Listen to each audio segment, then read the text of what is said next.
Misunderstandings arise on various grounds, including linguistic ones. Some languages have difficulty with Germany. English, for example. Welcome to YD. Why do Germans do things the way they do? I explained here what Deutschland is called in different languages and also where the English name Germany comes from, namely from the Latin Germania Magna. We also have the Germanic languages, which includes German and Dutch, as well as the Scandinavian languages and English. The origin was probably 5000 BC in Scandinavia, from where the speakers migrated south. The Germanic tribes were therefore those who spoke a Germanic language. And so it is easy to confuse Germanic with German.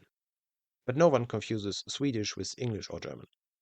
No one confuses them in German either, because in German we have the word Germanisch for Germanic and the word Deutsch for our own language, German.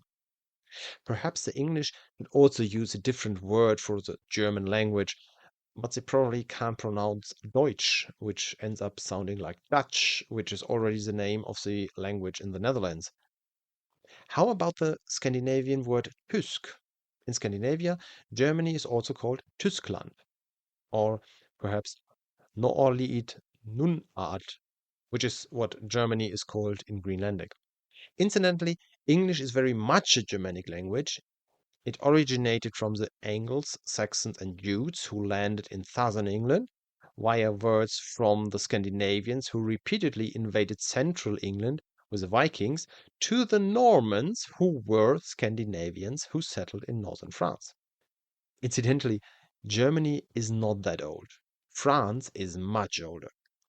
In several videos, I've already talked about the development of Germanic tribes through the Frankish Empire, the Holy Roman Empire, and the North German Confederation. During this entire period, there was no Germany, but rather many individual principalities, counties, and kingdoms. The first idea was already there, and during the European Revolution of 1848, there was already a desire for a united German Empire in the German lands, but the revolution was violently ended by the princes. Those whose ancestors immigrated to the USA before 1878, for example, did not come from Germany, but from Bavaria, Hesse, or Prussia. In fact, Germany has only existed since 1878. At that time, during the Franco-Prussian War, Bismarck managed to unite German princes and have the Prussian king crowned German emperor. At that time, it was the German Empire. Germany officially had this name for a quite long time, but it is used referred to differently. From 1871 to 1918, German Empire. From 1918 to 1933, Weimar Republic. From 1933 to 1945, Third Reich or Nazi Germany. Then the German Empire ceased to exist, and from 1945 to 1949 we had an Allied condominium or 4 Allied occupation zones. These occupation zones then gave rise to 2 German states, the German Democratic Republic from the Soviet-occupied zone from 1949 to 1990 and the Federal Republic of Germany from the other 3 occupation zones since 1949. In 1990, we had a reunified Germany known as Germany for short, or officially the Federal Republic of Germany. This Federal Republic, whose basic law was deliberately not called a constitution but has precisely this function. This Federal Republic did not want to write a document called a constitution until it was reunified. And when it was reunified, the basic law had proven so suitable and robust that it simply retained. But some people find it really difficult to understand that different countries have different laws. Probably every country would at least issue a fine to a German driver who simply races down the motorway at 200 kilometers, if not confiscates the car. Germans couldn't use the excuse, but we don't have a general speed limit on motorways.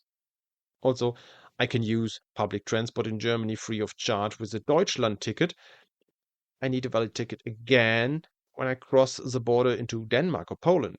Even then, the excuse, but I have a Deutschland ticket, doesn't apply. Conversely, To prevent the atrocities of the Third Reich from happening again, the Federal Republic of Germany wrote a new constitution, the so-called Grundgesetz, basic law. The first article of this constitution protects human dignity and obliges the state to do everything in its power to protect it. I highlighted this again in this video on the Bundeswehr, German armed forces. And if human dignity is inviolable and the most important legal right, and the state is obliged to protect it, then this must be enforced, even if someone is offended and reports it to the police. Whether you agree with it or not, it is legally absolutely correct and historically understandable. I could also complain that in the Muslim countries it is not permitted to drink alcohol anywhere, but that is also the law there. Anyone who claims that there is no freedom of expression in Germany on the grounds of protecting human dignity obviously has no knowledge of history. Others said that Germans are becoming poorer because they can no longer afford meat. Can that be true? Consumption was fairly stable until 2018 and has been declining since then. So Germans can no longer afford meat? Quite the contrary. On the one hand, there are more vegetarians and vegans who no longer eat meat, and those who still do are increasingly eating meat from good welfare standards and even organic meat, what means higher quality meat. People want the animals to have had as good life as possible until they are slaughtered. And when you look at the price, vegetarian vegan alternatives are often more expensive than their meat counterparts. The consumption of alternative products has reached such a point that even discounters Aldi and Lidl have a selection of alternatives in their range as well as a selection of organic products. But perhaps it's just a clouded view because in Germany everyone smokes, at least according to many US Americans. Funny, my Turkish colleague told me that as a smoker she finds few people to join her for a cigarette break because nobody smokes here anymore. Is it possible that everyone smokes and at the same time no one does?